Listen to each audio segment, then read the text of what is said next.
हरे कृष्णा हरे कृष्णा। ओम नमो भगवते वासुदेवाय। ओम नमो भगवते वासुदेवाय। ओम नमो भगवते वासुदेवाय।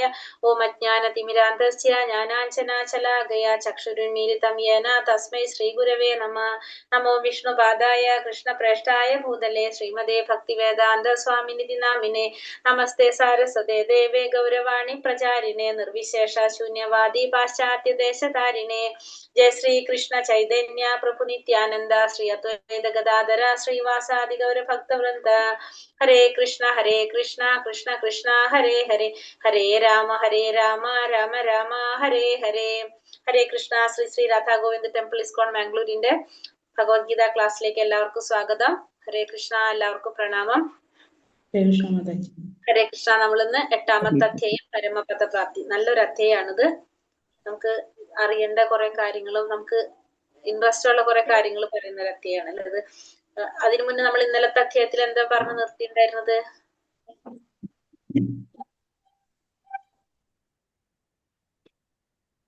ഏഴാമത്തെ അധ്യായത്തില്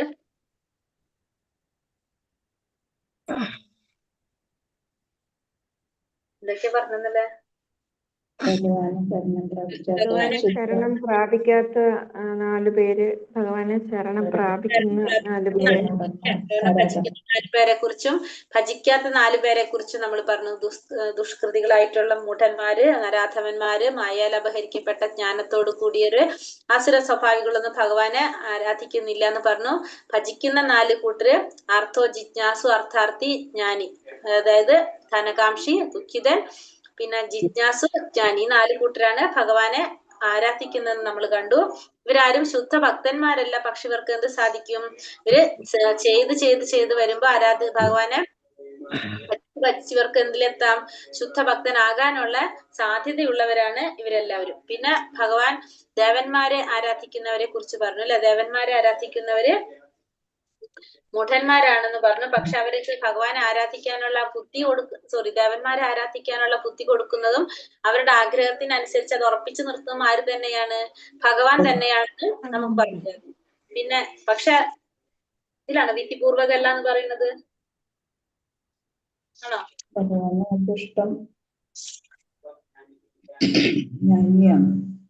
മൂഢന്മാർക്ക് ഒരിക്കലും ഭഗവാനെ കുറിച്ച് അറിയത്തില്ലല്ലോ അല്ലെ.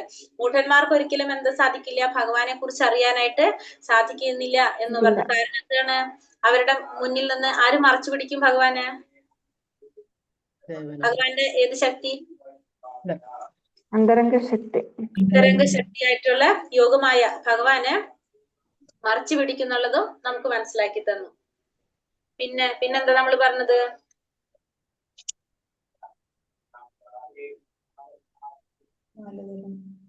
പിന്നെ ലാസ്റ്റ് ശ്ലോകത്തില് അർജുനൻ ഭഗവാനെ സ്മരിക്കുന്നതിനെ കുറിച്ച് പറയാം അല്ലെ. അപ്പൊ നമ്മുടെ എന്നെ അറിയുകയും എപ്പോഴും എന്നെ കുറിച്ചുള്ള ബോധം പുലർത്തുകയും ഭൗതിക പ്രപഞ്ചങ്ങളുടെയും ദേവന്മാരുടെയും സർവ്വയജ്ഞങ്ങളുടെയും നിയന്ത്രണാവ ഭഗവാൻ എന്നറിയുന്നവർക്ക് എന്താണ്? മരണസമയത്ത് പോലും എന്നെ സ്മരിക്കാൻ സാധിക്കും എന്ന് പറഞ്ഞു. അപ്പൊ അർജുനൻ അവിടെ ഭഗവാൻ ആ പറഞ്ഞതില് അർജുനൻ അവിടെയാണ് സംശയം വരുന്നത്. അപ്പൊ അടുത്ത അധ്യായം അതുമെന്നാണ് തുടങ്ങുന്നത്. നമ്മുടെ 8ാമത്തെ അധ്യായം. മാതാജി, ഒരു ഡൗട്ടേ. ഭക്തിയുടെ 9 അവസ്ഥ ഏതായിരുന്നു പറയോ? 9 തരം ഭക്തിയുടെ അവസ്ഥ. 9 തരം ഭക്തി. ഏതാണ്? ഫസ്റ്റത്തെ ശ്രവണം. അതല്ല, തലങ്ങൾ. അപ്പൊ തലങ്ങൾ കേട്ടോ. മറ്റേത് ശ്രദ്ധ, സാധുസംഗ, ഭജനക്രിയ, അനർത്ഥ നിവർത്തി, നിഷ്ഠ, രുചി, ആസക്തി, ഭാവം, പ്രേമം. അതേപോലെ ആ ഗർഭത്തിൽ നിന്ന് പുറത്തു വരാതിരുന്ന അതിന്റെ പേരെന്ന് പറയൂ? സുഖദേവ ഗോസ്വാമി. പിന്നെ അരണ്യകത്തിൽ ഒരു ഇതുണ്ടായിരുന്നല്ലോ, അതും ഋഷികള്, ശൗനക ഋഷികള്. അതായത് അത് 2 കണക്ഷൻ വരുന്നത്. ശുഖദേവ ഗോസ്വാമി നമ്മുടെ വ്യാസ മഹർഷിയുടെ മകനാണ്. ശുഖദേവ ഗോസ്വാമി 16 വർഷം അമ്മയുടെ ഗർഭത്തിലിരിക്കുന്നത് 16 വർഷം. അതായത് ശുകദേവ ഗോസ്വാമിക്ക് ജ്ഞാനിയാണ്. അപ്പൊ ജ്ഞാനം നേടിയപ്പോ എന്ത് മനസ്സിലായി? പുറത്ത് മായാലോകാണ് അല്ലെ, ഈ ഭൗതിക പ്രപഞ്ചം എന്ന് പറഞ്ഞ മായയാണെന്ന് മനസ്സിലായത് കൊണ്ട് എവിടേക്ക് വരാൻ കൂട്ടാക്കിയില്ല? ഈ അമ്മയുടെ ഗർഭപാത്രത്തിൽ ഇറങ്ങാനായിട്ട് കൂട്ടാക്കിയില്ല. ഭഗവാൻ വന്നിട്ട് നിന്നെ മായ പിടിക്കൂല എന്ന് പറഞ്ഞ് ഉറപ്പ് കൊടുക്കുമ്പോഴാണ് ശുകദേവ ഗോസ്വാമി പുറത്തേക്ക്. അതുകൊണ്ട് തന്നെ മുക്താത്മാവായിട്ടാണ്. അപ്പൊ വേദവ്യാസന്റെ മകനാണല്ലോ വ്യാസമഹർഷി. ഭാഗവതം പറഞ്ഞു കൊടുക്കുന്നത് മുഴുവൻ ആര് കേൾക്കാണ്? ശുഗമഹർഷി ഇരുന്ന് അമ്മയുടെ ഗർഭത്തിൽ നിന്ന് കേൾക്കാണ്. അപ്പൊ അതുകൊണ്ട് മുക്താത്മാവായിട്ടാണ് ജനിക്കുന്നത് തന്നെ. മുക്താത്മാവായിട്ട് 16 വയസ്സാകുമ്പോഴല്ല അപ്പൊ ജന്മം എടുക്കുന്നത്. അപ്പൊ മുക്താത്മാവായിട്ടാണ് വരുന്നത് തന്നെ. അങ്ങനെ വന്നിട്ട് ഓടാണ്. അതായത് കാരണം ഈ ഭൗതിക ലോകം എന്ന് വെച്ചാൽ മായാലോകാണ്. അങ്ങനെ ഭഗവാൻ വാക്ക് കൊടുക്കുമ്പോഴാണ് പുറത്തേക്ക് വരുന്നത്. എന്നിട്ടും ഇറങ്ങി ഓടാണ് ചെയ്യുന്നത്. പക്ഷെ ശുകദേവ മഹർഷിയെ കൊണ്ട് എന്ത് ചെയ്യിക്കണം? ഭാഗവതം പറഞ്ഞു കൊടുക്കണം. വ്യാസദേവൻ എന്ന് വെച്ചിട്ടുണ്ടെങ്കിൽ ഭഗവാന്റെ തന്നെ അവതാരാണല്ലോ. പറയാലോ, ഭാഗവതം പരീക്ഷത്തിന് പറഞ്ഞു കൊടുക്കേണ്ടത് ആരാണ്? ശുഗ മഹർഷിയാണ്. പിന്നെ വ്യാസ മഹർഷി പിന്നാലെ പോയിട്ട് ഭഗവാനെ ഒരു ശ്ലോകം ഉണ്ട് ഭഗവാനെ കുറിച്ച് വർണ്ണിക്കുന്ന. കാരണം ഭഗവാനെ കണ്ടിട്ടില്ല അതുവരെ അല്ലെ ശുഗമഹർഷിക്ക്. കാരണം അപ്പൊ ഭഗവാന്റെ ആ രൂപത്തെ വർണ്ണിച്ച് അങ്ങനെ ആ രൂപത്തില് ആകർഷണം വരാണ് ആർക്ക്?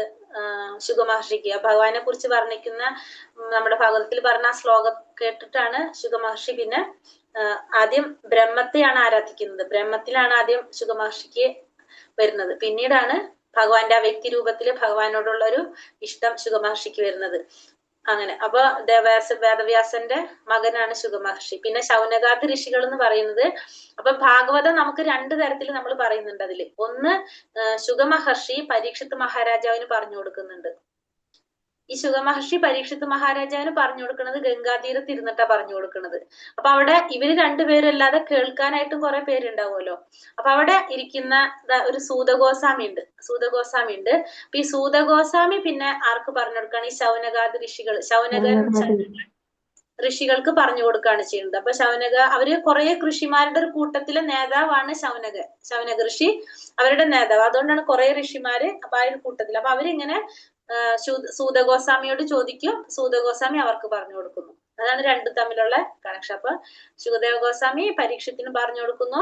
ആ പറഞ്ഞത് കേട്ടിട്ട് പിന്നീട് ആർക്ക് പറഞ്ഞു കൊടുക്കാണ്? സൂതഗോസ്വാമി ഈ ഋഷിമാർക്ക് പറഞ്ഞു കൊടുക്കും. അപ്പൊ നമ്മളെ ഭാഗവതം വായിക്കുമ്പോ നമുക്ക് ആദ്യത്തെ ക്ലാസ് മാതാജി കേട്ട മാതാജിക്ക് അത് ക്ലിയർ ആവും ഒന്നും കൂടി. ഫസ്റ്റത്തെ ഭാഗങ്ങൾ കേട്ടോ, ഇൻട്രൊഡക്ഷൻ ക്ലാസ്സിൽ ആദ്യത്തെ നമ്മൾ ഇൻട്രൊഡക്ഷൻ അല്ല, അവതാരിക അല്ലാത്ത മുന്നേ കുറച്ച് പറഞ്ഞിട്ടില്ല. അവിടെ നോക്കി കഴിഞ്ഞാൽ അത് ഒന്ന് ക്ലിയർ ആവും നമ്മളെ. അപ്പൊ അതുകൊണ്ടാണ് അതിലപ്പോ ഇടയ്ക്കിടയ്ക്ക് ഇങ്ങനെ അത് വരുന്നത്. ശൗനകം പറഞ്ഞു. നമ്മള് ഇവിടെയൊക്കെ വായിക്കുന്ന ഭാഗവതം ഇത് തന്നെയാണോ? ഏത് നമ്മളിപ്പോ പഠിക്കുന്നത് തന്നെയാണോ ഈ അമ്പലങ്ങളിലൊക്കെ വായിക്കുന്നത്? അമ്പലങ്ങളിൽ നേരെ എനിക്ക് തോന്നുന്നു 10ാമത്തെ സ്കന്ധാണ് അവിടെ. പക്ഷെ അവിടെ വെച്ചാൽ മൂലഭാഗവതം എന്ന് പറഞ്ഞ ഒറ്റ ബുക്കല്ലേ ഉള്ളൂ, 1 2 ബുക്കല്ലേ വരുന്നുള്ളൂ. അതെ, ഏതാണ്? എനിക്കതിനെ പറ്റി അറിയില്ല. അതാണ്. മൂലഭാഗവത്തിലെ ശ്ലോകങ്ങൾ മാത്രമല്ലേ ഉള്ളൂ മാതാജി? ശ്ലോകം എല്ലാം സെയിം ആയിരിക്കും എല്ലാത്തിലും. പക്ഷെ ഇപ്പൊ നമ്മള് ഭഗവത്ഗീത എടുത്താൽ നമുക്ക് അല്ല പെട്ടെന്ന് മാതാജി, സപ്താഹത്തിന് ചില സ്ഥലങ്ങളിൽ വായിക്കുന്ന ഭാഗവതം കിളിപ്പാട്ട്. ഞങ്ങളുടെ നാട്ടിലൊക്കെ കിളിപ്പാട്ടാ വായിക്കല്. ആലപ്പുഴയൊക്കെ കിളിപ്പാട്ടാ വായിക്കല്. ചില സ്ഥലത്തെ ഭാഗവതം മൂലഭാഗവതം ചില സ്ഥലത്തൊക്കെ പറയുന്നുള്ളൂ, ബാക്കി കിളിപ്പാട്ടാണ് നമ്മളിവിടെ. ഇവിടെ കാലടി അങ്കമാലിയൊക്കെ പിന്നെ മൂലം ഭാഗവതാ വായിക്കുന്നത്. ആലപ്പുഴ കൊല്ലം ഭാഗമൊക്കെ കിളിപ്പാട്ടാ വായിക്കല്. ഏത് ഭാഗവതായാലും ശ്ലോകം ഒന്ന് തന്നെയല്ലേ വരുന്നുണ്ടാവുക? അല്ല, വ്യത്യാസമുണ്ട് മാതാജി, വ്യത്യാസമുണ്ട്. ഇവിടെ കിളിപ്പാട്ടിന് വ്യത്യാസമുണ്ട്. മൂലം ഒന്നാണ്. മൂലവും നമ്മൾ മലയാളം മാതാജി. കിളിപ്പാട്ട് മലയാളത്തിലാണ്. മലയാളത്തിലാ പറയുന്നേ. മാത്രല്ല ഈ മൂലം ഭാഗവത്തിൽ ഇപ്പം മാതാജി പഠിപ്പിക്കുന്ന അത്രയും വിശദമായിട്ടൊന്നും മലയാളത്തിലില്ല. ഞാനത് ഇല്ലെങ്കിലും ശ്ലോകം അതാണ് നമ്മൾ ഈ പഠിക്കുന്നത്. മൂലഭാഗത്തിൽ ശ്ലോകം ഒന്ന്, മറ്റേ നമ്മൾ പഠിക്കുന്നത് വിവർത്തനം നല്ല വിശദമായിട്ടുണ്ട്. കിളിപ്പാട്ടാണോ മലയാളത്തിലുള്ളത്? അത് വേറെ, മലയാളം വേറെ. ഇത് തന്നെയാണ്, ഇതിന്റെ അർത്ഥം കുറച്ചുകൂടെ ചുരുങ്ങിയാണ് മലയാളത്തിൽ. മാതാജി പറയുന്ന അത്രയും വിശദമായിട്ടില്ല. ഇത്ര വിശദമായിട്ടില്ല. ഇത് നമുക്ക് മേടിക്കണം എന്ന് ആഗ്രഹമുള്ളവരുണ്ടെങ്കിൽ ഇസ്കോന്റെ ഭാഗവതം മേടിച്ചാൽ മതി. മേടിക്കണം എന്ന് ആഗ്രഹമുള്ളവര്. കാരണം മറ്റേ ബുക്ക് മേടിച്ചാലും നമുക്ക് അതിനൊന്നും മനസ്സിലാവില്ല വായിച്ചാലും. ഇതെന്ന് വെച്ച് കഴിഞ്ഞാൽ നമുക്കിത് വായിക്കുമ്പോ ഇപ്പൊ നമ്മളിത് വായിച്ചു പോകുമ്പോ തന്നെ നമുക്കത് മനസ്സിലാവുന്നില്ല. വീണ്ടും പറയേണ്ടി വരില്ലല്ലോ. ശരിക്കും പറഞ്ഞു കഴിഞ്ഞാല് മനസ്സിലാവും. ഇത് വായിക്കുമ്പോൾ നമുക്ക് കുറെ മനസ്സിലാവും. പിന്നെ വിശദീകരിക്കാൻ കൂടെ ചെയ്യുമ്പോൾ നല്ല മനസ്സിലാവില്ലേ? അതുകൊണ്ട് നമ്മൾ മേടിക്കാൻ പറ്റുകയാണെങ്കിൽ ഇത് തന്നെയാണ് നല്ലത്, ഭാഗവതം മേടിക്കുന്നതിൽ. വില മാതാജി കൂടിയാലും ഇസ്കോണിന്റെ ഇതാണ് രണ്ട് നല്ലത്. ഉണ്ടല്ലോ അല്ലേ? ഇസ്കോണിന്റെ രണ്ട് ബുക്ക് ഉണ്ടല്ലോ അല്ലേ? പാർട്ട് 1ഉം പാർട്ട് 2ഉം പറഞ്ഞിട്ട് ഇസ്കോണിന്റെ ബുക്കല്ല, ഇസ്കോണിന്റെ 18 പുസ്തകം ഞാൻ വാങ്ങിച്ചു. 18 ബുക്ക്. ഓ 18 ബുക്കാണ് ഇസ്കോണിന്റെ ഉള്ളത്. 18 എണ്ണുണ്ട്. 12 സ്കന്ധമായിട്ടുള്ളത്. അത് മേടിക്കുന്നവർ അത് മേടിച്ചാൽ മതി. പതുക്കെ മേടിച്ചാലും അത് മേടിക്കുന്നതായിരിക്കും നല്ലത്. കാരണം അല്ലാന്ന് വെച്ചിട്ടുണ്ടെങ്കിൽ നമുക്ക് മറ്റേത് വേസ്റ്റ് ആണ്. ബേസിക്കലി അതാണ് പറഞ്ഞത്. വേസ്റ്റ് എന്ന് വെച്ചിട്ടുണ്ടെങ്കിൽ അതിൽ നമുക്ക് ഒന്നുമില്ല, വെറുതെ ശ്ലോകം. പക്ഷെ ഇതിലാവുമ്പോ എന്ന് വെച്ചിട്ടുണ്ടെങ്കിൽ നമുക്ക് ആ ശ്ലോകം ഒരു പ്രാവശ്യം വായിച്ച് പിന്നെ അത് മുഴുവനും വായിക്കുമ്പോൾ നമുക്ക് കുറച്ചും കൂടി ക്ലാരിറ്റി കിട്ടുന്നുണ്ടല്ലോ. പക്ഷെ അതിന് വില ബുക്കാണോ കുറവാണ്. മാതാജി? ശ്ലോകം മാത്രം വായിക്കാനേ, ശ്ലോകം മാത്രം വായിക്കണമെങ്കിൽ അതിന് 300 രൂപ വിലയുള്ളൂ. അതുകൊണ്ട് ഉപയോഗമുണ്ട്. നമുക്ക് ഇതും വാങ്ങിച്ചാൽ അതും കൂടെ വേണമെങ്കിൽ വാങ്ങിക്കാം, രണ്ടും. അല്ല, ഇത് മേടിക്കുമ്പോൾ ഓരോ സ്കന്ധം ഓരോ ബുക്കാണോ ഇസ്കോണിന്റെ? ഓരോ സ്കന്ധം ഓരോ ബുക്കല്ല. ഒന്നാമത്തെ സ്കന്ധത്തിന്റെ ഒരു ബുക്കുള്ളൂ. രണ്ടാമത്തെ സ്കന്ധം 2 എണ്ണം, അങ്ങനെ എണ്ണം വ്യത്യാസമുണ്ട്. ഇപ്പൊ 10ാമത്തെ സ്കന്ധം 4 എണ്ണം ഉണ്ടാവും. അങ്ങനെയായിട്ടാണ് 18 എണ്ണം വന്നിരിക്കുന്നത്. ചില സ്കന്ധങ്ങള് ഒരെണ്ണം. ഒന്നാമത്തത് എന്താണ്? ഭഗവാന്റെ പാദത്തിലല്ലേ പറഞ്ഞ, ഒരെണ്ണം ഉള്ളു ഒന്നാമത്തത്. ഭഗവാന്റെ ഒന്നായിട്ട് ബന്ധപ്പെടുത്തിയില്ല. 1 പാദം, 2 തൊടെ പറഞ്ഞിരിക്കുന്ന 2 തൊടകൾ. അപ്പൊ 2 അങ്ങനെ ഓരോരോ ബുക്കിനും വ്യത്യാസമുണ്ട്. 18 ബുക്ക് ഉണ്ട്. ഇപ്പൊ മേടിക്കാനായിട്ട് ഒരു മാതാജി ഞാൻ പറഞ്ഞില്ലേ, ഇൻസ്റ്റാൾമെന്റിൽ മേടിക്കാനായിട്ടുള്ള ഒരു സിസ്റ്റം ചെയ്തിട്ടുണ്ടെന്ന്. വേണ്ടവര് മാതാജി ഒന്ന് അത് ഞാൻ പൈസ അയക്കായിരുന്നു. അത് പറഞ്ഞിട്ടില്ല. ബുക്ക് ഓർഡർ ചെയ്തിട്ടുള്ള മാതാജി. ബുക്ക് വന്നതിന് ശേഷം ചെയ്താൽ മതി അമ്പലത്തിൽ നിന്ന് പറഞ്ഞത്. അല്ല, ഒരാളിനെ കിട്ടി, നമ്മളെ മത്സര മാതാജി കിട്ടി. അങ്ങനെ കിട്ടി 18 ഇൻസ്റ്റാൾമെന്റ്. അപ്പൊ അങ്ങനെ ചെയ്യാനായിട്ട് പറഞ്ഞതിരുന്നിട്ട്. അപ്പൊ അത് വന്നിട്ട് ഞാൻ പറയാട്ടോ. അപ്പൊ എന്തായാലും 2 ആഴ്ച പിടിക്കും ബുക്ക് ഓർഡർ ചെയ്ത് കിട്ടാനായിട്ട് എന്ന് പറഞ്ഞ അമ്പലത്തിൽ നിന്ന്. അപ്പൊ അവര് പറഞ്ഞു ഇപ്പൊ ചെയ്യണ്ട, അത് കഴിഞ്ഞിട്ട് ചെയ്താൽ മതി ബുക്ക് വന്നിട്ട്. Thank you Mataji, thank you. Hare Krishna. അപ്പൊ നമ്മള് ഭാഗവതം മേടിക്കുന്നവർ അതായിരിക്കും നല്ലത്, നോക്കിയിട്ട് മേടിക്കാം നമുക്ക്. മാതാജി ചോദിച്ചതിനുള്ള ഉത്തരം കിട്ടിയോ? അത് ഞാൻ ചോദിച്ചില്ലല്ലോ. സ്മിത മാതാജി പറഞ്ഞത് കിട്ടിയോ? അത് എനിക്ക് ഇത് പഠിച്ചപ്പം മറ്റേത് കേട്ടിരിക്കുന്ന വേറെയാണ്. അപ്പൊ തമ്മിൽ എന്താ ഡിഫറൻസ് എന്നുള്ള ഒരു കൺഫ്യൂഷൻ ഉണ്ടായിരുന്നു. അതുകൊണ്ടാണ് നമ്മളെ നാട്ടില് സപ്താഹം നടക്കണതിന്റെ എന്ന് വെച്ചാല് അതിലെന്ന് വെച്ച് കഴിഞ്ഞാൽ എന്താണ്, അവിടെ ആളിരിക്കുകയാണെങ്കിൽ നമ്മൾ എന്ത് വേണം, നമ്മളിപ്പോ ഈ ഫിലോസഫി ഒന്നും പറഞ്ഞു കഴിഞ്ഞാൽ ആളുകൾക്ക് ഇഷ്ടാവില്ല, മനസ്സിലാവില്ലല്ലോ. അപ്പൊ എന്താ വെച്ചിട്ടുണ്ടെങ്കിൽ 10ാമത്തെ സ്കന്ധം ഭഗവാനെ കുറിച്ചും ഭഗവാന്റെ ലീലകളെ കുറിച്ചുമുള്ള അങ്ങനത്തെ ഒരു വേറൊരു എന്താ പറയാ, ഭഗവാന്റെ രാസലീലയും അതൊക്കെ പറയുന്ന സ്കന്ധാണ് 10ാമത്തെ. അപ്പൊ എല്ലാവരെയും ആ സ്കന്ധം അതാണ് മിക്കവാടത്തും എടുക്കുന്നത്. 10ാമത്തെ സ്കന്ധാണ് പറയുന്നതെന്ന് എനിക്കറിയില്ല കേട്ടോ. ഞാൻ ഇതുവരെ സപ്താഹത്തിൽ പോയിട്ടില്ല, പറഞ്ഞു കേട്ടിട്ടുള്ളതാണ് പറയുന്നത്. അപ്പൊ അതിൽ കൂടുതലും ആ കാര്യങ്ങളാണ് അവിടെ പറയുന്നത്. അപ്പൊ എന്ന് വെച്ചാൽ എല്ലാവർക്കും ഇരിക്കാനായിട്ട്, അല്ലെങ്കിൽ കുറെ ഫിലോസഫിക്കലായിട്ട് പറയുമ്പോൾ ആർക്കും ഇഷ്ടം ഉണ്ടാവില്ലല്ലോ ഇരിക്കാനായിട്ട്. അപ്പൊ അതുകൊണ്ട് 10ാമത്തെ സ്കന്ധാണ് കൂടുതൽ അതിന്. അതല്ല മാതാജി, നമ്മളിപ്പം ക്ഷേത്രങ്ങളിലൊക്കെ വായിക്കുമ്പോഴേ അവര് മലയാളത്തിൽ തന്നെ ഇങ്ങനെ പറഞ്ഞു പോവല്ലേ ചെയ്യുന്ന, കഥ പറയുന്ന പോലെ വായിച്ചു പോവുക. അങ്ങനെ ഞാൻ കേട്ടിരിക്കുന്നത്. അപ്പൊ ഇവിടെ പഠിച്ചപ്പോ നമ്മള് കറക്റ്റ് ശ്ലോകങ്ങൾ പറഞ്ഞല്ലേ പോകുന്നേ. അതാണ് അപ്പൊ തമ്മിൽ വ്യത്യാസം ഉണ്ടോ എന്ന് അറിയാൻ വേണ്ടി ചോദിച്ചതാ. ഓക്കെ, മനസ്സിലായി മാതാജി. ഹരേ കൃഷ്ണ. അപ്പൊ അതുകൊണ്ട് പറഞ്ഞു കേട്ടിട്ടുള്ളത്. എനിക്ക് അത്ര അറിയില്ല, ഞാൻ പോയിട്ടില്ലാത്തതുകൊണ്ട് എനിക്ക് പിടുത്തില്ല. അപ്പൊ അത് പറയുന്നത് കേട്ടിട്ടുണ്ട്. നേരെ കുറച്ചിങ്ങനെ ഇൻട്രൊഡക്ഷൻ പോലെ ഭഗവാനെ കുറിച്ച് പറഞ്ഞ് അവതാരം പറഞ്ഞ് നേരെ എവിടേക്ക് പോകും, 10ാമത്തെ സ്കന്ധത്തിലേക്ക് പോകും. ബാക്കിയൊക്കെ സ്കിപ്പ് ചെയ്തിട്ട്. അപ്പൊ ഒരിക്കലും അങ്ങനെ ചെയ്യരുത് എന്നാണ് പറയുന്നത്. നമുക്ക് നേരെ 10ാമത്തെ സ്കന്ധത്തിലേക്ക് പോകാൻ പാടില്ല എന്നാണ് പറയാ സാധാരണ.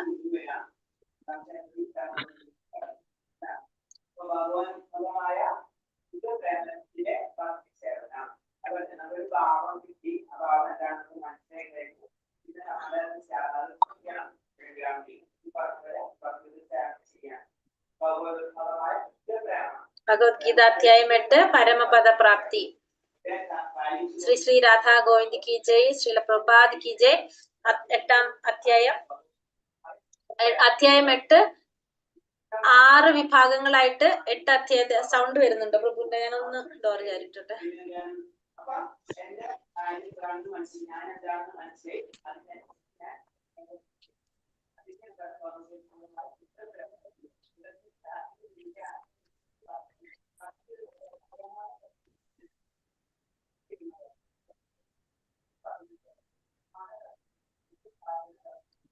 ഹരേ കൃഷ്ണ. അപ്പോ ഇതില് 6 ഭാഗങ്ങളാക്കിയിട്ട് തിരിച്ചിരിക്കുകയാണ് 8ാമത്തെ അധ്യായം. 1 മുതൽ 4 വരെയുള്ള അധ്യായം അർജുനന്റെ ചോദ്യങ്ങൾക്ക് ഭഗവാൻ നൽകിയ ഉത്തരങ്ങൾ. അപ്പൊ അർജുനൻ കഴിഞ്ഞ നമ്മൾ പറഞ്ഞു 7ാമത്തെ അധ്യായത്തിലെ ലാസ്റ്റ് ശ്ലോകത്തുമില്ലാണ് അർജുനൻ സംശയം വന്നിട്ട് ചോദിക്കുന്നത്. അപ്പൊ ആ ചോദ്യങ്ങൾക്ക് ഭഗവാൻ ഉത്തരം നൽകുന്നതാണ് 4 വരെയുള്ള ശ്ലോകങ്ങള്.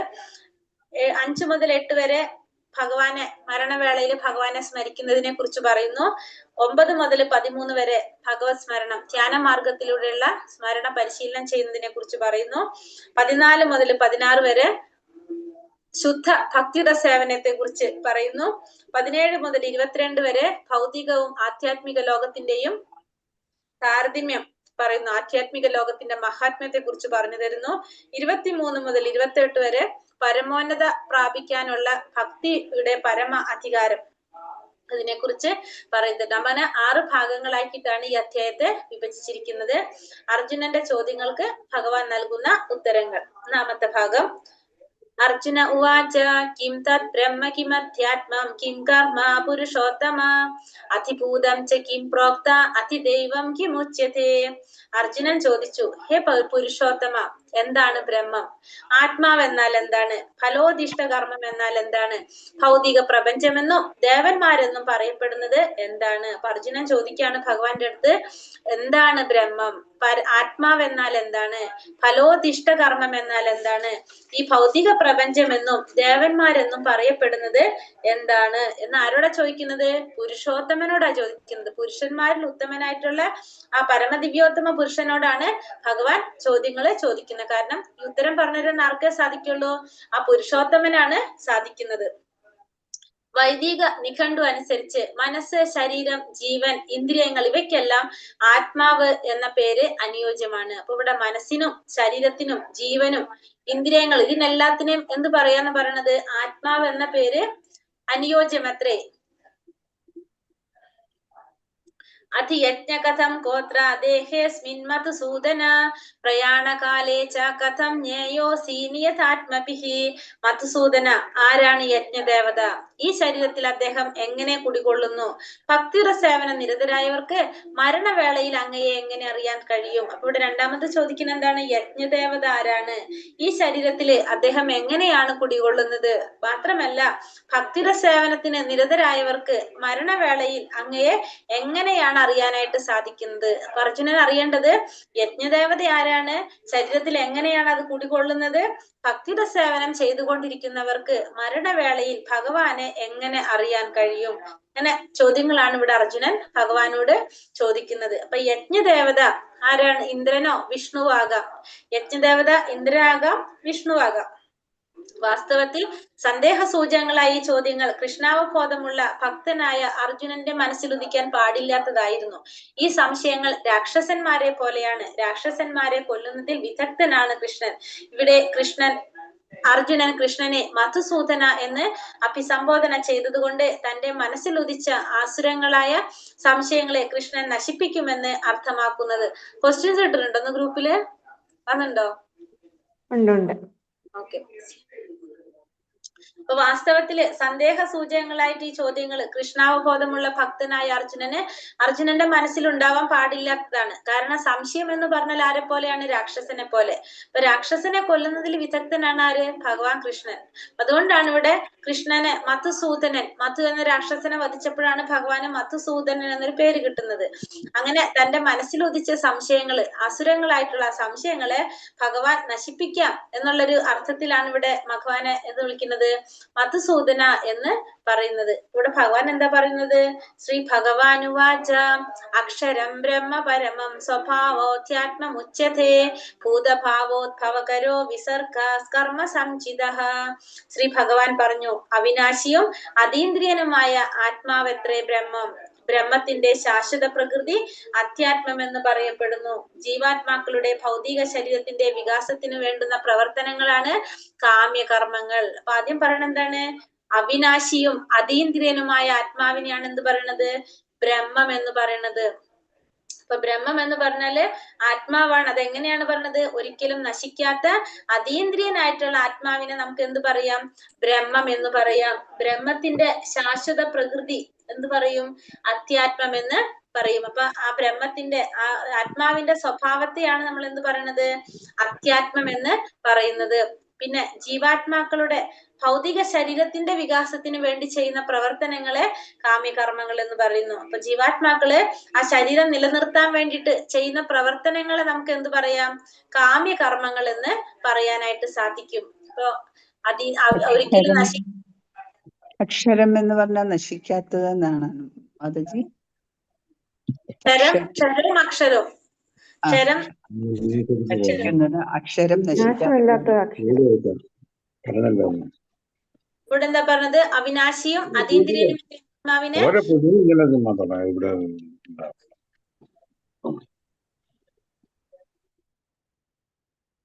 അവിനാശിയും അതീന്ദ്രിയവുമായിട്ടുള്ള ആത്മാവിനെ ബ്രഹ്മം എന്ന് പറയുന്നു. ബ്രഹ്മത്തിന്റെ ശാശ്വത പ്രകൃതിയെ അധ്യാത്മം എന്ന് പറയുന്നു. ജീവാത്മാക്കളുടെ ആ ഭൗതിക ശരീരത്തിന്റെ വികസനത്തിന് വേണ്ടി ചെയ്യുന്ന പ്രവർത്തനങ്ങളാണ് എന്ത് പറയുന്നത്, കാമ്യകർമ്മങ്ങൾ എന്ന് പറയുന്നത്. വൈദിക സാഹിത്യം ജീവാത്മാവിനെ ബ്രഹ്മമെന്നും പറയുന്നുണ്ട്, എന്നാൽ ഒരിക്കലും പരബ്രഹ്മം എന്ന് വിശേഷിപ്പിക്കാറില്ല താനും. ഇപ്പൊ ബ്രഹ്മം എന്ന് ആരെ പറയുന്നുണ്ട്, ജീവാത്മാവിനും എന്ത് പറയും, ബ്രഹ്മം എന്ന് പറയും. പക്ഷെ ഒരിക്കലും എന്തെന്ന് പറയില്ല, പരബ്രഹ്മം എന്ന് പറയില്ല, പരബ്രഹ്മം എന്ന് പറയില്ല, ബ്രഹ്മം എന്ന് പറയാറുണ്ട്. അധിഭൂതം ക്ഷരോ ഭാവ പുരുഷശ്ചാഥ ദൈവതം പുരുഷശ്ചാധിദൈവതം, തെറ്റുണ്ട് കേട്ടോ ശ്ലോകത്തില്. അതിഭൂതം ക്ഷരോ ഭാവ പുരുഷശ്ചാധിദൈവതം അതിയജ്ഞോഹമേവാത്ര ദേഹേ ദേഹാവൃതം വരാം. ഹേ ശരീരം കൈക്കൊണ്ടവരിൽ ശ്രേഷ്ഠനായവനെ, എപ്പോഴും മാറിക്കൊണ്ടിരിക്കുന്ന ഭൗതിക പ്രകൃതിയാണ് അതിഭൂതം. അപ്പൊ അതിഭൂതം എന്ന് പറഞ്ഞാൽ എന്താണ്, ഈ ഭൗതിക പ്രകൃതിയാണ് അതിഭൂതം എന്ന് പറയുന്നത്. എങ്ങനെ, എപ്പോഴും മാറിക്കൊണ്ടിരിക്കുന്ന ഭൗതിക പ്രകൃതിയാണ് അതിഭൂതം, പ്രത്യക്ഷ പ്രപഞ്ചം. പിന്നെ സൂര്യനെയും ചന്ദ്രനെയും ദേവന്മാരെയും ഉൾക്കൊള്ളുന്ന ഭഗവാന്റെ വിശ്വരൂപം അതിദൈവം എന്നും, സകല ശരീരങ്ങളുടെയും ഹൃദയത്തിൽ വാണരുളുന്ന പരമാത്മാവായ ഞാൻ അതിയജ്ഞൻ എന്നും അറിയപ്പെടുന്നു. ഇവിടെ മാറിക്കൊണ്ടിരിക്കുന്ന ഭൗതിക പ്രകൃതിയെ അതിഭൂതം എന്ന് പറയുന്നു. സൂര്യനും ചന്ദ്രനും ദേവന്മാരും എല്ലാം ഉൾക്കൊള്ളുന്ന ഭഗവാന്റെ വിശ്വരൂപത്തെ അതിദൈവം എന്ന് പറയുന്നു. എല്ലാ ജീവാത്മാക്കളുടെയും ഹൃദയത്തിൽ വാണരുളുന്ന പരമാത്മാവായ ഭഗവാനാണ് ആര്, അതിയജ്ഞൻ എന്നും ഭഗവാൻ ഇവിടെ പറയാണ്. രണ്ടാമത്തെ ഭാഗം, മരണവേളയിൽ ഭഗവാനെ സ്മരിക്കുന്നത്. മരണസമയത്ത് ഒരാൾ എന്തിനെ കുറിച്ചാണോ സ്മരിക്കുന്നത്, അയാൾ തീർച്ചയായും അതിനെ പ്രാപിക്കും. അർജുനനോട് വ്യതിചലിക്കാതെ ധ്യാനിക്കാനും തന്റെ പ്രവർത്തനങ്ങൾ ഭഗവാന് സമർപ്പിക്കാനും അങ്ങനെ ഭഗവാനെ നേടാനും കൃഷ്ണൻ ശുപാർശ ചെയ്യുന്നു. അപ്പൊ മരണസമയത്ത് നമ്മൾ എന്തിനെ കുറിച്ച് ചിന്തിക്കുന്നു, നമ്മളത് ആകുന്ന പറയുന്നത് അല്ലെ. അത് ഭരത മഹാരാജാവിന്റെ ഒരു കഥ നമ്മള് കേട്ടിട്ടുണ്ടായിരുന്നു. നമുക്ക് നോക്കാം. അന്ധകാലേച മാമേവ സ്മരൻ മുക്താ കളേവരം യപ്രയാതി സമദ്ഭാവം യയാതി നാസ്തിത്ര സംശയ.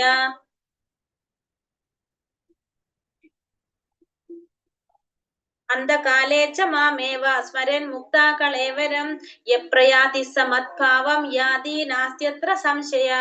മരണസമയത്ത് എന്നെ തന്നെ സ്മരിച്ചുകൊണ്ട് ശരീരം ത്യജിക്കുന്നവൻ എന്റെ ഭാവത്തെ ഉടൻ തന്നെ പ്രാപിക്കുമെന്നതിന് സംശയമില്ല. അപ്പൊ മരണസമയത്ത് ഭഗവാനെ തന്നെ സ്മരിച്ചുകൊണ്ടാണ് ശരീരം ത്യജിക്കുന്നതെങ്കിൽ ഉടനെ തന്നെ ഭഗവാനെ പ്രാപിക്കാൻ സാധിക്കുമെന്നുള്ളതിന് യാതൊരു സംശയമില്ല. അപ്പൊ നമുക്കിവിടെ എപ്പോഴും ഭഗവാനെ സ്മരിച്ചിരിക്കണം എന്നതാണ് നമുക്ക് മനസ്സിലാക്കാൻ സാധിക്കുന്നത്. കാരണം മരണസമയത്ത് നമുക്ക് ഭഗവാനെ സ്മരിക്കാൻ സാധിച്ചാലാണ് നമുക്ക് എന്ത് സാധിക്കുക, ഭഗവാനെ പ്രാപിക്കാനായിട്ട് സാധിക്കുക. അപ്പൊ ഇവിടെ നമുക്ക് കൃഷ്ണാവബോധത്തിന്റെ പ്രാധാന്യം വരുന്നത് അവിടെയാണ്. ഈ ശ്ലോകം കൃഷ്ണാവബോധത്തിന്റെ പ്രാധാന്യം ഊന്നി പറയുന്നു. കൃഷ്ണാവബോധത്തോടെ ദേഹത്യാഗം ചെയ്യുന്നവൻ ഉടൻ ഭഗവാന്റെ അതീന്ദ്രിയ ഭാവം കൈക്കൊള്ളുന്നു. അപ്പൊ നമ്മൾ കൃഷ്ണാവബോധത്തോടെ ദേഹത്യാഗം ചെയ്യുന്ന വ്യക്തിക്ക് ഉടനെ തന്നെ ഭഗവാന്റെ അതീന്ദ്രിയ ഭാവം കൈക്കൊള്ളാനായിട്ട് സാധിക്കും. കൃഷ്ണാവബോധം എന്ന് വെച്ചാൽ എന്താണ്, കൃഷ്ണാവബോധം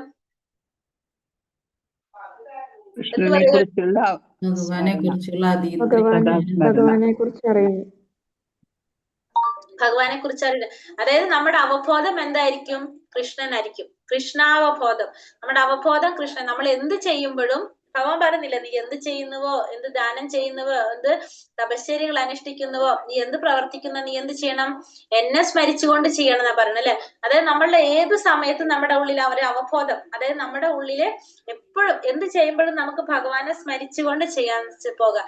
അതായത് നമ്മള് എപ്പോഴും ഭഗവാനെ കുറിച്ച് ചിന്തിച്ചിരിക്കുന്ന ഒരു അവസ്ഥ. അതായത് നമ്മൾ ചെയ്യുന്നുണ്ടാവും ഭൗതികമായ പ്രവർത്തികളിൽ നമ്മൾ ഏർപ്പെട്ടുകൊണ്ടിരിക്കുന്നുണ്ടെങ്കിലും നമ്മൾ അപ്പോഴും ഒപ്പം നമുക്ക് എന്തുണ്ടാവും? ഭഗവാനെ കുറിച്ചുള്ള ചിന്ത ഉണ്ടാവും. അതാണ് എന്ത് കൃഷ്ണാവബോധം എന്ന് പറഞ്ഞാൽ. എപ്പോഴും ഭഗവാനെ കുറിച്ച് മാത്രം ചിന്തിക്കുക. പ്രവർത്തനങ്ങൾ പലതും നടക്കും, പക്ഷെ നമ്മുടെ ഉള്ളിൽ എപ്പോഴും ആരായിരിക്കും? ഭഗവാനായിരിക്കും. അങ്ങനെ ചിന്തിക്കുന്നതാണ് കൃഷ്ണാവബോധം എന്ന് പറയുന്നത്. അപ്പൊ കൃഷ്ണാവബോധത്തോടെ ദേഹത്യാഗം ചെയ്യുന്നവൻ ഉടനെ തന്നെ ഭഗവാന്റെ അതീന്ദ്രിയ ഭാവം കൈക്കൊള്ളാനായിട്ട് സാധിക്കും. ഭക്തിപൂർവമായ സേവനത്തിലൂടെ കൃഷ്ണാവബോധം പുലർത്തിപ്പോരാത്ത ഒരു ജീവന് പവിത്രത ഇല്ലാത്തത് കൊണ്ട് കൃഷ്ണസ്മരണ സാധ്യമാവില്ല. അതുകൊണ്ട് ഒരാൾ ജീവിതത്തിന്റെ ആരംഭഘട്ടം മുതൽക്ക് കൃഷ്ണാവബോധം പരിശീലിക്കണം. നിര്യാണ വേളയിൽ വിജയം കൈവരിക്കണമെങ്കിൽ കൃഷ്ണസ്മരണ അത്യന്താപേക്ഷിതമാണ് താനും. അപ്പൊ ഭക്തിപൂർവ്വം സേവനത്തിലൂടെ കൃഷ്ണാവബോധം പുലർത്തിപ്പോരാത്ത ഒരു ജീവന് എന്തുണ്ടാവില്ല? പവിത്രത ഉണ്ടാവില്ല. അതുകൊണ്ട് തന്നെ ഭഗവാന്റെ സ്മരണ സാധിക്കുകയില്ല. അപ്പൊ നമ്മള് കൃഷ്ണാവബോധം പുലർത്തിപ്പോരേണ്ടത് ഭക്തിപൂർവമായിട്ടുള്ള സേവനത്തിലൂടെ, ഭക്തി സേവനത്തിലൂടെ, എന്താ പറയാ, ഭക്തിയുത സേവനത്തിലൂടെ നമുക്ക് കൃഷ്ണാവബോധം പുലർത്തിപ്പോരുകയാണെങ്കിൽ ആ വ്യക്തിക്ക് എന്ത് സാധിക്കും? കൃഷ്ണന്റെ സ്മരണ സാധ്യമാകും. നേരെ മറിച്ച് കൃഷ്ണാവബോധം പുലർത്തിപ്പോരാത്ത ഭക്തിയുത സേവനത്തിലൂടെ ചെയ്യുന്നില്ല, കൃഷ്ണാവബോധം ഇല്ലെങ്കിൽ ആ വ്യക്തിക്ക് എന്തുണ്ടാവില്ല? ഭഗവാന്റെ സ്മരണയും ഉണ്ടാവില്ല. അതുകൊണ്ട് ഒരാൾ എന്ത് ചെയ്യണം? ജീവിതത്തിന്റെ ആരംഭഘട്ടം മുതൽക്ക് തന്നെ എന്ത് പരിശീലിക്കണം? കൃഷ്ണാവബോധം പരിശീലിക്കണം. അതായത് നമ്മൾ സംസാരിച്ച് തുടങ്ങുമ്പോ തൊട്ട് ഭഗവാന്റെ നാമം ജപിച്ചു തുടങ്ങണം എന്നാ പറയാ. നമ്മൾ സംസാരിച്ച് തുടങ്ങുമ്പോ, കുട്ടിയായിരിക്കുമ്പോ നമ്മൾ സംസാരിക്കാൻ തുടങ്ങുമ്പോ നമ്മൾ എന്ത് ചെയ്തിരിക്കണം? ഭഗവാന്റെ നാമം ജപിക്കാനായിട്ട് പ്രാക്ടീസ് ചെയ്ത് കൊടുക്കണം. കുട്ടികൾക്ക് പഠിപ്പിച്ചു കൊടുക്കണം എന്നാ പറയുന്നത്. 5 വയസ്സെങ്കിലും തൊട്ടിട്ട് നമ്മൾ ഇത് ചെയ്തിരിക്കണം എന്നാണ് പറയുന്നത്. പ്രഹ്ലാദ മഹാരാജ് പറയുന്നത് അങ്ങനെയാണ്. 5 വയസ്സെങ്കിലും മുതൽ, അതായത് ആരംഭഘട്ടം മുതൽക്കേ തന്നെ കൃഷ്ണാവബോധം പരിശീലിക്കണം. നിര്യാണ വേളയിൽ വിജയം കൈവരിക്കണമെങ്കിൽ കൃഷ്ണസ്മരണ അത്യന്താപേക്ഷിതമാണ്. നമുക്ക് മരണസമയത്ത് വിജയം ഉണ്ടാവണമെങ്കിൽ എന്ത് വേണം? ഭഗവാന്റെ സ്മരണ ഉണ്ടായിരിക്കണം.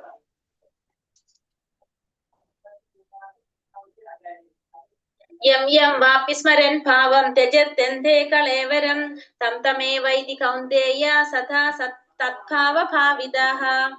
എന്തിനെ കുറിച്ചാണോ മരണവേളയിൽ ഒരാൾ സ്മരിക്കുന്നത്, ഹേ കുന്തി പുത്ര, അയാൾ തീർച്ചയായിട്ടും അതിനെ പ്രാപിക്കും. അപ്പൊ മരണസമയത്ത് എന്തിനെ കുറിച്ചാണോ ഒരാൾ സ്മരിക്കുന്നത്, എന്തിനെ കുറിച്ചാണ് ഒരാൾ മരണവേളയിൽ ഒരാൾ ഓർക്കുന്നത്, കുന്തി പുത്ര, അയാൾ തീർച്ചയായിട്ടും അതിനെ പ്രാപിക്കും. അപ്പൊ എന്തിനെ കുറിച്ച് നമ്മൾ ഓർക്കുകയാണോ നമ്മൾ അതായിട്ട് മാറും എന്നാണ് പറയുന്നത്.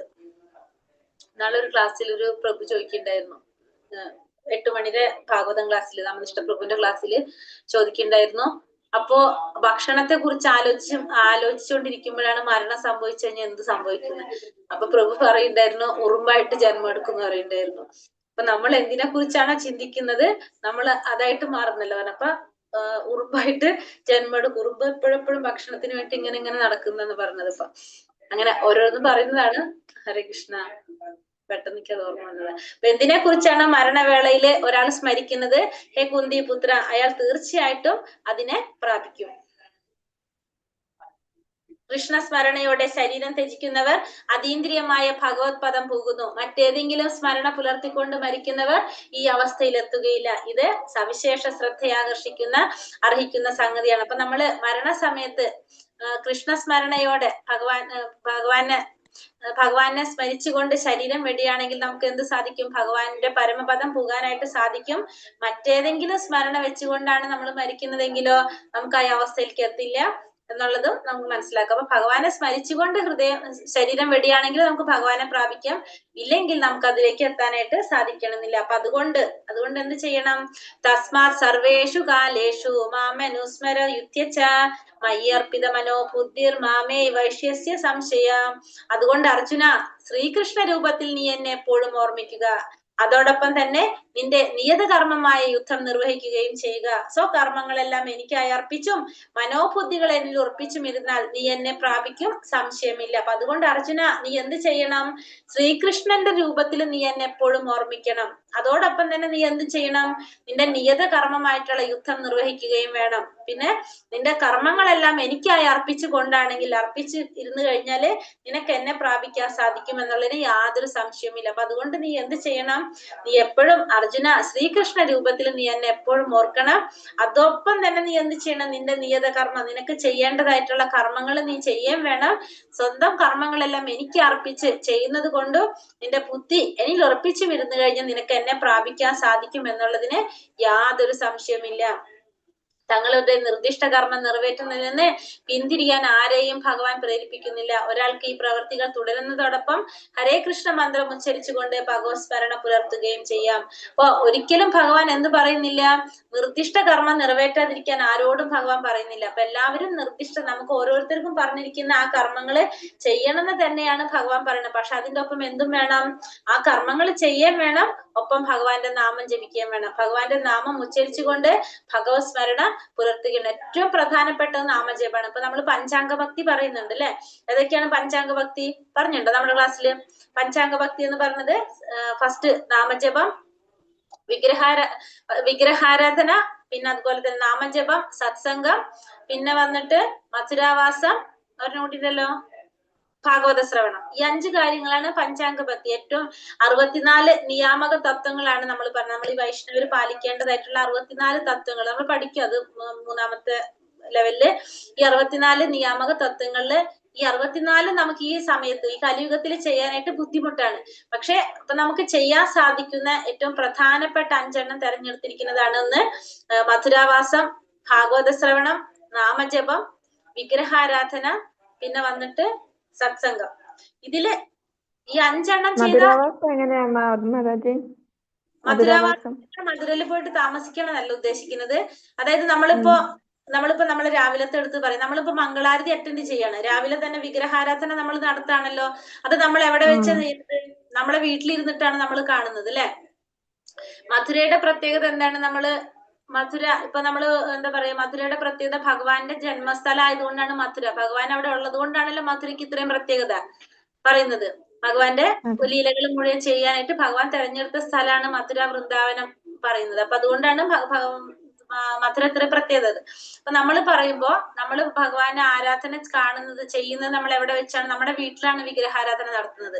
നാമം ജപിക്കുന്നത് എവിടെയാണ്? വീട്ടിലിരുന്നിട്ട് ഭഗവാന്റെ നാമം ജപിക്കുകയാണ് നമ്മള്.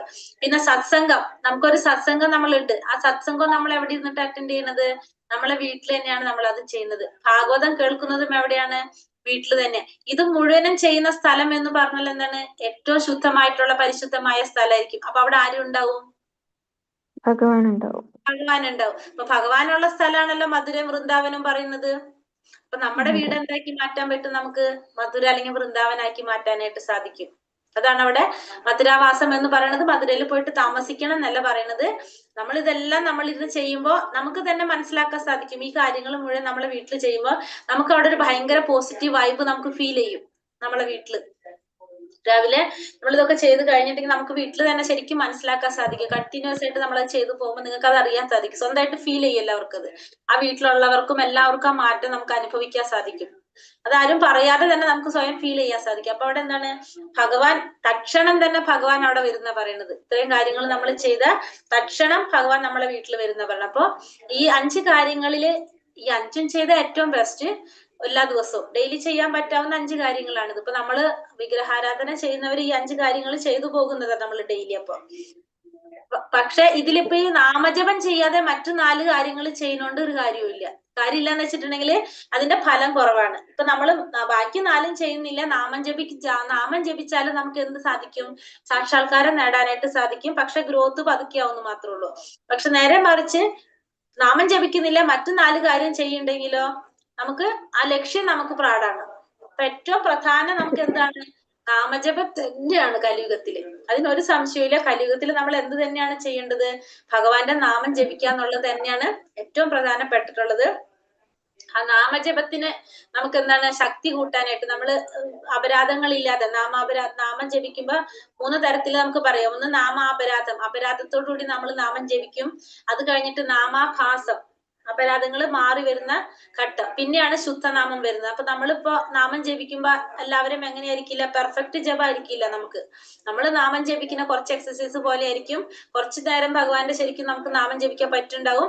പിന്നെ നമ്മളെ മനസ്സ് പല രീതിയിൽ പോയിക്കൊണ്ടിരിക്കും. അത് അങ്ങനെയാണ് എല്ലാവരുടെ നാമജപം ഉണ്ടാകുക. അപ്പൊ നമ്മളിപ്പോ അപരാധ സ്റ്റേജിലാണ് നമ്മൾ നാമം ജപിച്ചുകൊണ്ടിരിക്കുക. പക്ഷെ അതങ്ങനെ ചെയ്ത് ചെയ്ത് ചെയ്ത് കുറേ വർഷങ്ങൾ, ചിലപ്പോൾ ജന്മങ്ങൾ എടുക്കുമ്പോൾ നമുക്ക് എന്ത് വരാം, അതിൽ നിന്ന് നമ്മൾ അടുത്ത സ്റ്റേജിലേക്ക് പോകും. നാമാപരാധത്തിൽ നിന്ന് നാമാഭാസം, അതായത് അപരാധങ്ങളൊക്കെ കുറഞ്ഞു പോകുന്ന ഒരു ഘട്ടം.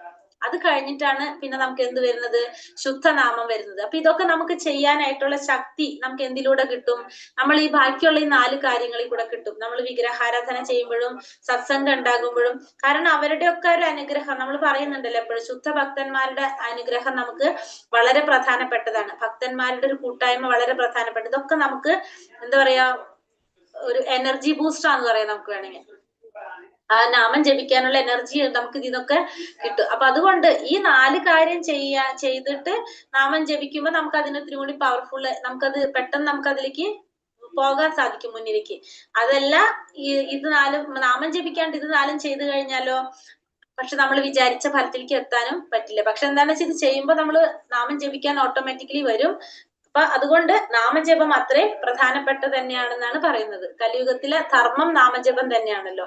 അപ്പൊ നിർദ്ദിഷ്ട കർമ്മം നിറവേറ്റുന്നതിൽ നിന്ന് പിന്തിരിയാൻ ഭഗവാൻ ആരെയും പ്രേരിപ്പിക്കുന്നില്ല.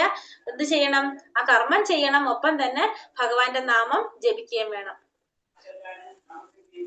അഭ്യാസയോഗയുക്തേന ചേതസാനാന്യഗാമിന പരമം പുരുഷം ദിവ്യം യാതി പാർത്ഥാനു ചിന്തയൻ. എന്നെ പരമദിവ്യോത്തമ പുരുഷനായി ആരാണോ ധ്യാനിക്കുന്നത്, ആരാണോ മാർഗത്തിൽ നിന്ന് വ്യതിചലിക്കാതെ തുടർച്ചയായി എന്നെ മനസ്സിൽ സ്മരിക്കുന്നത്, അല്ലയോ പാർത്ഥ, അയാൾ നിശ്ചയമായും എന്നെ പ്രാപിക്കും. അപ്പൊ ആരാണോ എന്നിൽ പരമപുരുഷനായിട്ട് എന്നെ ധ്യാനിക്കുന്നത്, ആരാണോ എന്റെ മാർഗത്തിൽ നിന്നും വ്യതിചലിക്കാതെ തുടർച്ചയായിട്ട് എന്നെ മനസ്സിൽ സ്മരിക്കുന്നത് ആരാണോ പാർത്ഥ, അയാൾ നിശ്ചയമായിട്ടും എന്നെ പ്രാപിക്കും എന്നൊരു സംശയമില്ല. അപ്പൊ ഭഗവാനെ ആരാണോ മനസ്സിൽ ധ്യാനിക്കുന്നത്, മാത്രമല്ല ഭഗവാനെ മാർഗത്തിൽ നിന്നും വ്യതിചലിക്കാതെ തുടർച്ചയായിട്ട് ഭഗവാനെ സ്മരിക്കുന്നതും ആരാണോ, അങ്ങനെയുള്ളവർക്ക് എന്ത് സാധിക്കും, നിശ്ചയമായിട്ടും ഭഗവാനെ പ്രാപിക്കാനായിട്ട് സാധിക്കും. ശലഭമായി തീരാൻ തീവ്ര അഭിലാഷമുള്ള പുഴു അതേ ജന്മത്തിൽ തന്നെ ശലഭമായി മാറുന്നത് കാണാം. പലപ്പോഴും പറയാറുള്ള ഒരു ഉദാഹരണമാണിത്. നിരന്തരം കൃഷ്ണനെ പറ്റി ചിന്തിച്ചു കൊണ്ടിരുന്നാൽ നമുക്കും കൃഷ്ണന്റേതുപോലുള്ള രൂപം ലഭിക്കാവുന്നതാണ്. അപ്പൊ നമ്മള് ഒരു ശലഭത്തിന് നമ്മൾ ഇടയ്ക്ക് പറയുന്ന ഒരു എക്സാമ്പിൾ ആണ് അത്. ഭഗവത്ഗീതയിൽ പറഞ്ഞിരിക്കുന്ന ശ്രീ പ്രഭാതർ, അതായത് ശലഭമായിട്ട് തീരാനായിട്ട് ആഗ്രഹിക്കുന്ന ഭയങ്കര ആഗ്രഹമുള്ള ഒരു പുഴു അതേ ജന്മത്തിൽ തന്നെ ശലഭമായിട്ട് മാറുന്നത് കാണാനായിട്ട് നമുക്ക് സാധിക്കും. അപ്പൊ പലപ്പോഴും പറയാറുള്ള ഒരു ഉദാഹരണം അതാണ് ഈ പറയുന്നത്. അപ്പൊ എപ്പോഴും നമ്മുടെ ആഗ്രഹം, നമ്മൾ എത്രത്തോളം നമ്മൾ ആഗ്രഹിക്കുമോ അതിനനുസരിച്ചാണ് നമ്മുടെ ആ ആഗ്രഹം നിറവേറ്റപ്പെടുന്നത്. നമ്മുടെ ആഗ്രഹം അത്രയും ആഗ്രഹം ഉണ്ടെങ്കിൽ നമുക്ക് എന്താണ്, അത് നടക്കും. അപ്പൊ അത് ഭഗവാനെ കുറിച്ച് നിരന്തരം ചിന്തിച്ചു കൊണ്ടിരുന്നാൽ നമുക്ക് എന്ത് സാധിക്കും, ഭഗവാന്റേത് പോലുള്ള രൂപം നമുക്ക് ലഭിക്കുകയും ചെയ്യും. അടുത്തത് 3-മത്തത് ഭഗവത് സ്മരണം, ധ്യാന മാർഗത്തിലൂടെയുള്ള സ്മരണ പരിശീലനം. കൃഷ്ണനെയും ഭഗവാന്റെ ഗുണങ്ങളെയും ധ്യാനിക്കുന്നതിലൂടെ യോഗാമിശ്ര ഭക്തിയിലൂടെയോ ഒരാൾക്ക് ശരീരം ഉപേക്ഷിക്കുമ്പോൾ പരമപുരുഷനെ കുറിച്ച് ചിന്തിക്കാനും ആത്മീയ ഗ്രഹങ്ങളിൽ എത്തിച്ചേരാനും സാധിക്കും. അപ്പൊ ഭഗവാനെ ധ്യാനിച്ചുകൊണ്ട് യോഗാമിശ്ര ഭക്തിയിലൂടെ ഭഗവാന് ശരീരം ഉപേക്ഷിക്കുന്ന സമയത്ത് പരമപുരുഷനെ ചിന്തിക്കാനും ആത്മീയ ഗ്രഹങ്ങളിൽ എത്തിച്ചേരാനും ഒരാൾക്ക് സാധിക്കും. കവിം പുരാണ മനുശാസിതാരോ അണോരണീയ സമനുസ്മരേത്യ കവിം പുരാണ മനുശാസിതാര മനോരണീയ സമനുസ്മരേത്യാത് സർവസ്യ ധാതാരമചിന്യ രൂപം ആദിത്യവർണം തമസ പരസ്താത്. സർവജ്ഞനും ആദിപുരുഷനും സർവനിയന്താവും അണുവിനേക്കാൾ ചെറുതും സകലതിന്റെയും പരിപാലകനും ഭൗതിക അനുമാനങ്ങൾക്കതീതനും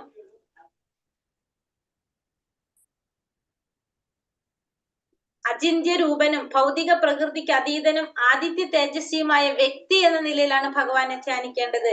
ദിവ്യനും ഭൗതിക പ്രകൃതിക്ക് അതീതനുമാണ് അവിടുന്ന്.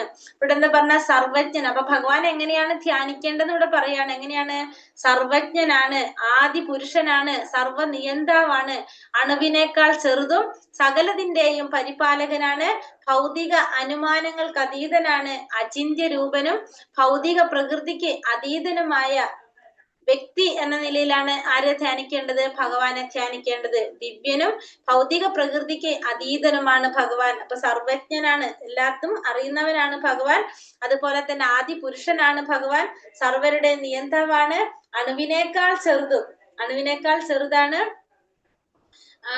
അണുവിനേക്കാൾ ചെറുത് എന്ന് പറഞ്ഞു കഴിഞ്ഞാല് അണു എന്താണ്? അണുവാത്മാവ് എന്ന് ആത്മാവിനെ നമ്മൾ പറയില്ല, അണുവാണെന്ന് പറയും.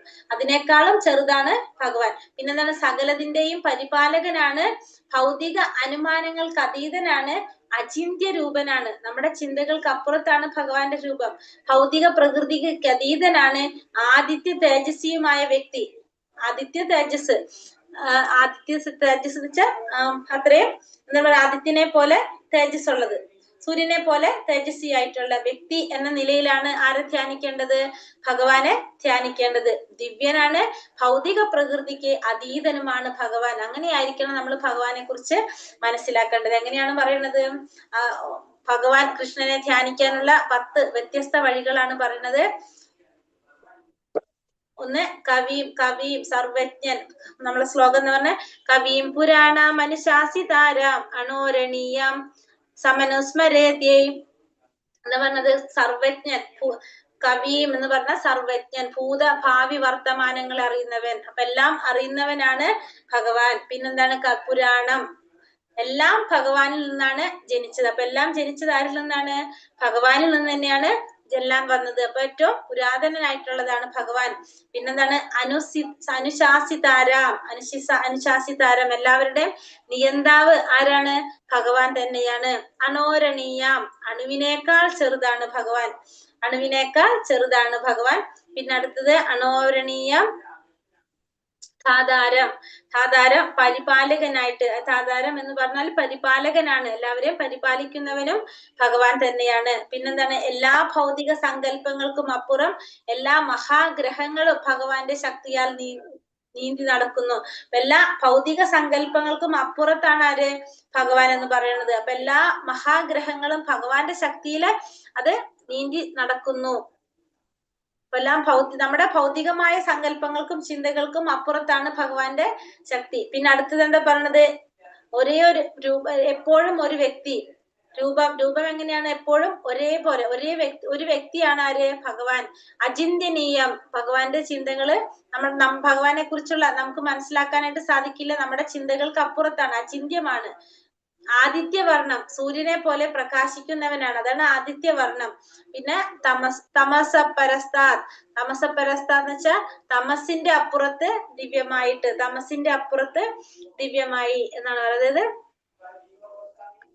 എന്തോടെ പറഞ്ഞ ഭൗതിക പ്രകൃതിക്ക് അതീതനും ആദിത്യ തേജസ്വിയുമായ വ്യക്തി എന്ന നിലയിലാണ് മനസ്സിലാക്കേണ്ടത്. അപ്പൊ തമസിന്റെ അപ്പുറത്ത്, തമസ് എന്ന് വെച്ചാൽ ഇരുട്ടിന്റെ അപ്പുറത്താണെന്ന് പറയാം. അതായത് ഭഗവാൻ ഉണ്ടെങ്കിൽ, ഭഗവാനുള്ള സ്ഥലത്ത് എന്താണ്? പ്രകാശമായിരിക്കും. ജ്ഞാനമാണ് ഭഗവാൻ, അറിവാണ്. എല്ലാ വേദങ്ങളും ഭഗവാനിൽ നിന്നാണ് പറഞ്ഞത്. അപ്പൊ വേദം എന്ന് വെച്ചാൽ എന്താണ്? അറിവ്. അപ്പൊ ഭഗവാൻ എന്ന് വെച്ചാൽ എന്താണ്? അറിവാണ്. അപ്പൊ അവിടെ എന്തുണ്ടാവില്ല? പിന്നെ ഇരുട്ടുണ്ടാവില്ല ഒരിക്കലും. മായം എന്താണ്? ഇരുട്ടാണ്. അപ്പൊ ഭഗവാനുള്ള സ്ഥലത്ത് എന്തുണ്ടാവില്ല? ഒരിക്കലും ഇരുട്ടുണ്ടാവില്ല. അതാണ് തമസിന്റെ അപ്പുറത്ത് ദിവ്യമായിട്ടുള്ളത്. തമസ പരസ്താത്. ഇവിടെ എന്താ പറഞ്ഞത്? ഭഗവാൻ കൃഷ്ണനെ ധ്യാനിക്കാനുള്ള 10 വ്യത്യസ്ത വഴികൾ. കൃഷ്ണനെ കുറിച്ച് എങ്ങനെ ചിന്തിക്കാം? പരമസത്യം അവ്യക്തിഗതമാണ് എന്ന് നിരാകരിക്കുന്നു. ഭഗവാന്റെ വ്യക്തിപരമായ രൂപത്തെ കുറിച്ച് ധ്യാനിക്കാൻ ശുപാർശ ചെയ്യുന്നു. അപ്പൊ ഭഗവാനെ ധ്യാനിക്കണം. എങ്ങനെ ധ്യാനിക്കണം? വ്യക്തിപരമായ രൂപത്തെ ധ്യാനിക്കണം എന്നാണ് പറയുന്നത്. അപ്പൊ ഇതാണ് കവിയും പുരാണം, അനുശാസിതാരം, അണോരണീയം ധാതാരം. പിന്നെ ഇവിടെ പറഞ്ഞത് എല്ലാ ഭൗതിക സങ്കല്പങ്ങൾക്കും അപ്പുറം മഹാഗ്രന്ഥങ്ങളിലും ഭഗവാന്റെ ശക്തിയാൽ നീന്തി നടക്കുന്നു. പിന്നെ രൂപം അചിന്യമാണ്, ആദിത്യവർണം, തമസ പരസ്താത്. ഇതാണ് ഭഗവാൻ എങ്ങനെ ധ്യാനിക്കണം എന്നുള്ളതാണ് നമുക്കിവിടെ മനസ്സിലാക്കി തരുന്നത്. അപ്പൊ എല്ലാ ദേവന്മാരും എല്ലാവരും എന്ത് ചെയ്തുകൊണ്ടിരിക്കുകയാണ്? ഭഗവാന്റെ ധ്യാനത്തിൽ ഏർപ്പെട്ടുകൊണ്ടിരിക്കുകയാണ്. എല്ലാവരും ഭഗവാനെ ധ്യാനിക്കുന്നവരാണ്. പ്രയാണകാലേ മനസാചലേന ഭക്ത്യാ യുക്തോ യോഗ ബലേന ചൈവ ധ്രുവോർ മധ്യേ പ്രാണമാവേശ്യ സമ്യക് സതം പരം പുരുഷമുപൈതി ദിവ്യം. മരണസമയത്ത് യോഗാനിഷ്ഠ പൂണ്ട് സ്ഥിരമനസ്കനായി പരിപൂർണ ഭക്തിയോടെ ഭ്രൂമധ്യത്തിൽ പ്രാണവായുവിൽ ഉറപ്പിച്ചുകൊണ്ട് ഭഗവത് സ്മരണ ചെയ്യുന്നവർ തീർച്ചയായിട്ടും പരമപുരുഷനെ പ്രാപിക്കും. അപ്പൊ മരണസമയത്ത് യോഗാനിഷ്ഠയിലൂടെ സ്ഥിരമനസ്കനായിട്ടുണ്ട് പരിപൂർണ ഭക്തിയോടെ ഭ്രൂമധ്യത്തില് പ്രാണവായുവിന് ഉറപ്പിച്ചുകൊണ്ട്, ഭ്രൂമധ്യം എന്ന് പറഞ്ഞാല് നമ്മുടെ രണ്ട് പുരികത്തിന്റെ സെന്ററിലുള്ള സ്ഥലം, ഭ്രൂമധ്യത്തില് പ്രാണവായുവിന് ഉറപ്പിച്ചുകൊണ്ട് ഭഗവത് സ്മരണ ചെയ്യുന്നവർക്ക് എന്ത് സാധിക്കും? തീർച്ചയായിട്ടും ഭഗവാനെ പ്രാപിക്കാനായിട്ട് സാധിക്കും. ആസന്ന മൃത്യുവായ ഒരാൾക്ക് പെട്ടെന്ന് ഭഗവാനെ പറ്റി സ്മരിക്കാനാവില്ല. ഏതെങ്കിലും യോഗാനുഷ്ഠാനം, വിശേഷിച്ചും ഭക്തിയോഗം അയാൾ പരിശീലിച്ചിരിക്കണം. മരണാവസ്ഥയിൽ മനസ്സ് അത്യന്തം അസ്വസ്ഥമത്രേ. അതിനാൽ ഒരാൾ ജീവിതദശയിൽ തന്നെ യോഗാചര്യയിലൂടെ അതീന്ദ്രിയ ഭാവം ശീലിക്കേണ്ടിയിരിക്കുന്നു. ആസന്ന മൃത്യുവായ ഒരാൾക്ക് പെട്ടെന്ന് ഭഗവാനെ കുറിച്ച് ചിന്തിക്കാനായിട്ട് സാധിക്കില്ല. ഒന്നുകിൽ ഏതെങ്കിലും യോഗാനുഷ്ഠാനം, പ്രത്യേകിച്ചും ഭക്തിയോഗം അയാള് പരിശീലിച്ചിരിക്കേണ്ടതാണ്. മാതാജി, ആസന്ന മൃത്യു എന്ന് പറഞ്ഞാൽ എന്താ? പെട്ടെന്ന് ഉണ്ടാവുന്നല്ലേ? ആസന്ന മൃത്യുവായ ഒരാൾക്ക്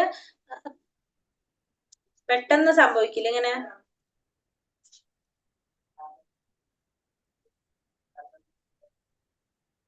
ഒരു മിനിറ്റ്, ഞാൻ അങ്ങനെ വിചാരിച്ചിട്ടാണ് പറഞ്ഞത്. ആസന്ന മൃത്യു എന്ന് പറഞ്ഞാല് മൃത്യു അടുക്കുമ്പോൾ.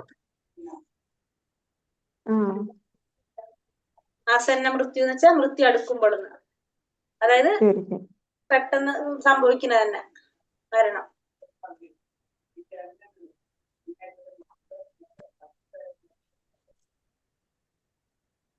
ഓക്കെ,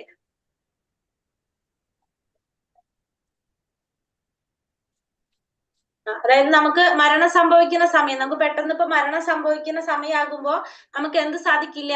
ഭഗവാനെ കുറിച്ച് നമുക്ക് സ്മരിക്കാനായിട്ട് സാധിക്കില്ല. അപ്പൊ നമുക്ക് അറിയുന്നില്ല നമുക്ക് എപ്പോഴാണ് മരണം സംഭവിക്കുന്നതെന്ന്. അപ്പൊ നമ്മളിപ്പോ പെട്ടെന്നായിരിക്കും നമുക്ക് എന്ത് മനസ്സിലാക്കാൻ സാധിക്കുന്നത്? നമുക്ക് പറയുന്നത് എന്താണ്? മരണം സംഭവിക്കുന്ന ആ വ്യക്തിക്ക് അറിയാൻ സാധിക്കുന്ന പറയണം അല്ലെ? ഇപ്പം ഞാൻ എന്റെ മരണം സംഭവിക്കാൻ പോകുകയാണെന്നുള്ള ആ വ്യക്തിക്ക് അറിയാൻ സാധിക്കും. അതുവരെ ആ വ്യക്തിക്ക് ഒന്നും അറിയുന്നില്ല. പെട്ടെന്ന് ആ മരണത്തെ മുഖാമുഖം കാണുമ്പോ ആ സമയത്ത് ആ വ്യക്തിക്ക് എന്തുണ്ടാവില്ല? നമുക്ക് സ്വാഭാവികമായിട്ട് എന്തായിരിക്കും സംഭവിക്കുക? പേടിയായിരിക്കും ഉണ്ടാവുക. അപ്പൊ നമുക്ക് ഭഗവാനെ സ്മരിക്കാനായിട്ട് ആ സമയത്ത് സാധിക്കില്ല.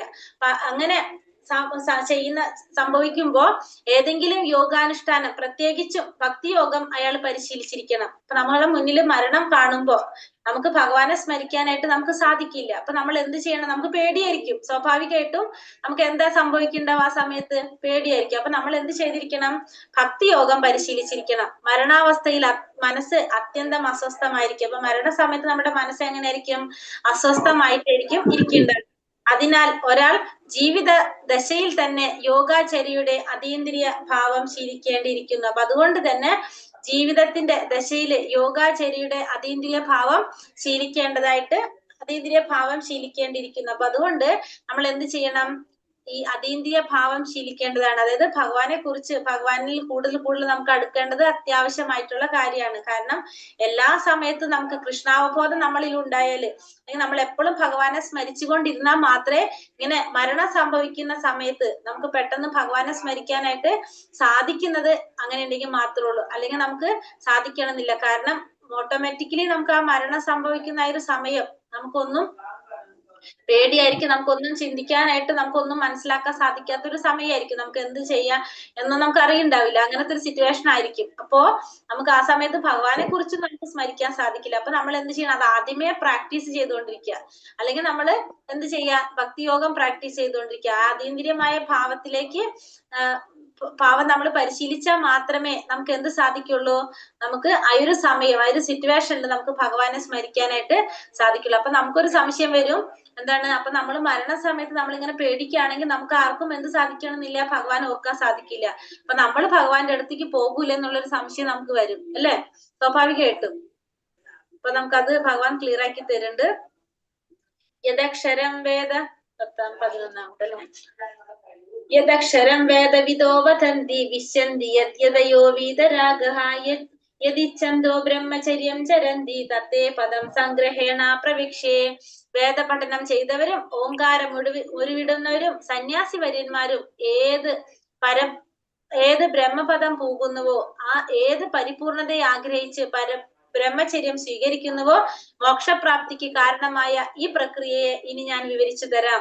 വേദപഠനം ചെയ്തവര് ഓങ്കാരം ഉരുവിടുന്നവര് സന്യാസി വര്യന്മാര് ഏത് ബ്രഹ്മപദം പൂകുന്നു, അവരൊക്കെ ഏത് ബ്രഹ്മപദമാണോ പൂകുന്നത്, ഏത് പരിപൂർണതയെ ആഗ്രഹിച്ച് ബ്രഹ്മചര്യം സ്വീകരിച്ചിരിക്കുന്നുവോ, ഇവരൊക്കെ ഏത് പരിപൂർണത ആഗ്രഹിച്ചുകൊണ്ടാണ് അവർ ബ്രഹ്മചര്യം സ്വീകരിച്ചിരിക്കുന്നത്.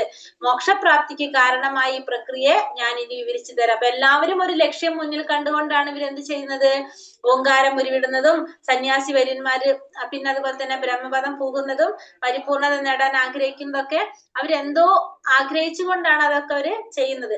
അതെന്താണെന്നുള്ളത്, ആ മോക്ഷപ്രാപ്തിക്ക് കാരണമാകുന്ന പ്രക്രിയയെ ഞാൻ ഇനി പറഞ്ഞു തരാം. ഭ്രൂമധ്യത്തിൽ പ്രാണവായുവിനെ കേന്ദ്രീകരിച്ച് അനുഷ്ഠിക്കേണ്ടുന്ന ഷഡ്ചക്ര യോഗത്തെ ഭഗവാൻ അർജുനന് ഉപദേശിച്ചു.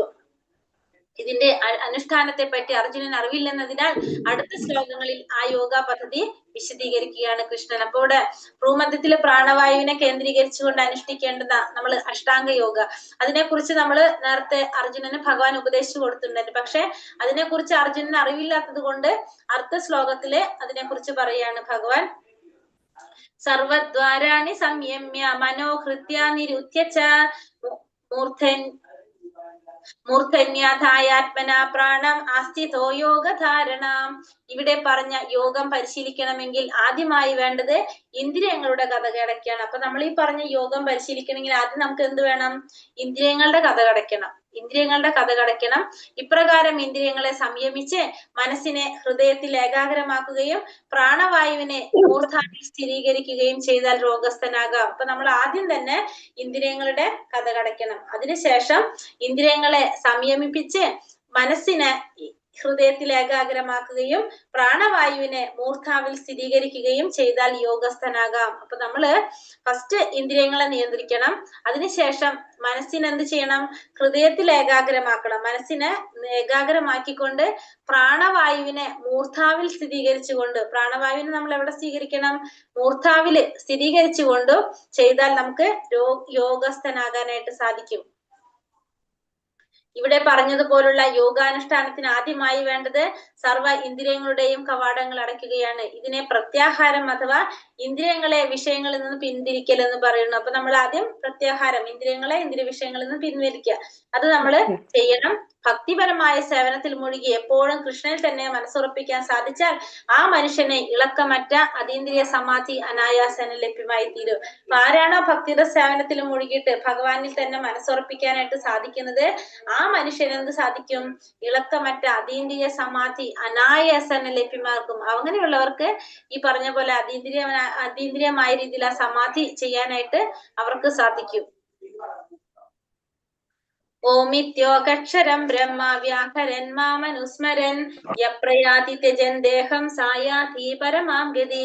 ഇങ്ങനെ യോഗസ്ഥനായി ഓം എന്ന ഉത്തമമായ വിശുദ്ധാക്ഷര സംയോഗം ഉച്ചരിച്ചുകൊണ്ടും പരമദിവ്യോത്തമ പുരുഷനെ സ്മരിച്ചുകൊണ്ടും ശരീരം ത്യജിക്കുന്നവൻ ആധ്യാത്മിക ലോകങ്ങളിലെത്തും, സംശയമില്ല. അപ്പൊ ഇങ്ങനെ ഓം എന്ന ഉത്തമമായ വിശുദ്ധാക്ഷരം സംയോഗം ഉച്ചരിച്ചുകൊണ്ട് ഇവിടെ ഇരുന്നിട്ട് എന്താണ്? ഓം എന്ന അക്ഷരം ഉച്ചരിച്ചുകൊണ്ടും പരമദിവ്യോത്തമ പുരുഷനെ സ്മരിച്ചുകൊണ്ടും ശരീരം ത്യജിക്കുന്നവന് ആധ്യാത്മിക ലോകങ്ങളിൽ എത്താൻ സാധിക്കും എന്നുള്ളതിന് യാതൊരു സംശയമില്ല. അപ്പോൾ ഓം എന്ന അക്ഷരം ഉച്ചരിച്ചുകൊണ്ടും പിന്നെ അതുപോലെ തന്നെ പരമദിവ്യോത്തമ പുരുഷനെ സ്മരിച്ചുകൊണ്ടും ശരീരം വെടിയാണെങ്കിൽ ആധ്യാത്മിക ലോകത്തിൽ എത്തും എന്നുള്ളതിന് യാതൊരു സംശയവുമില്ല.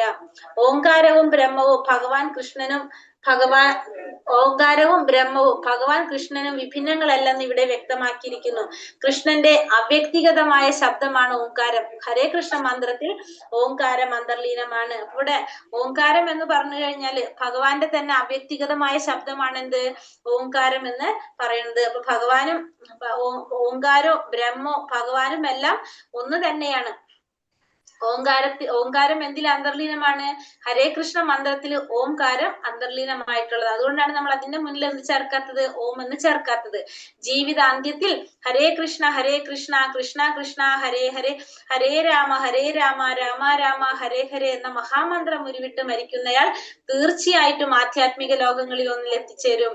അപ്പോ ജീവിതത്തിന്റെ അവസാനം ഹരേ കൃഷ്ണ മഹാമന്ത്രം ഉരുവിട്ടുകൊണ്ടാണ് ഒരു വ്യക്തി മരിക്കുന്നതെങ്കിലോ ആ വ്യക്തിക്ക് തീർച്ചയായിട്ടും ആധ്യാത്മിക ലോകങ്ങളിൽ ഒന്നിൽ ഏതെങ്കിലും ഒരു ആധ്യാത്മിക ലോകത്തിലേക്ക് ആ വ്യക്തിക്ക് എത്തിച്ചേരാനായിട്ട് സാധിക്കും.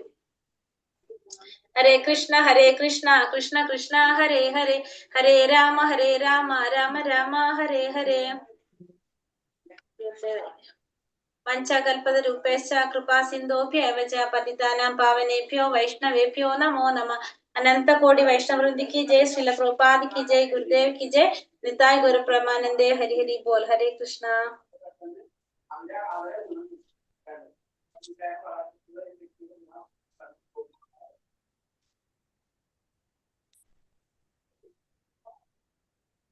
क्वेश्चन आंसर എന്താ വന്നിരിക്കുന്നത്?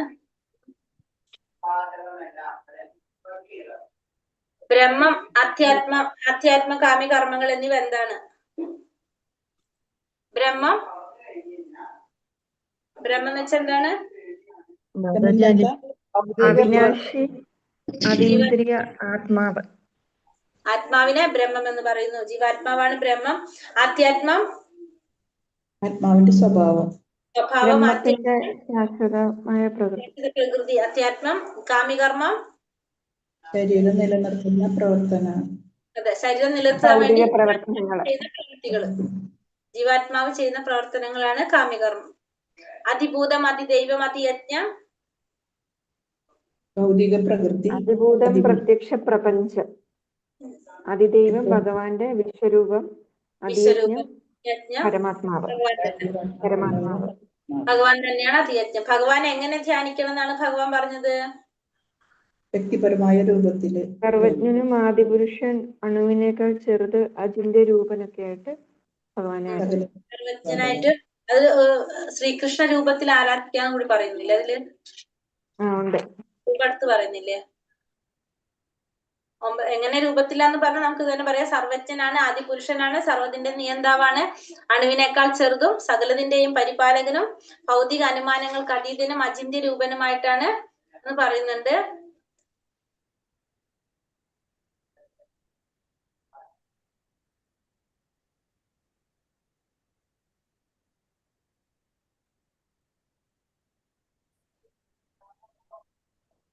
എന്തുകൊണ്ടാണ് ഹരേ കൃഷ്ണ മഹാമന്ത്രത്തിന് മുമ്പിൽ ഓം പറയാത്തത്?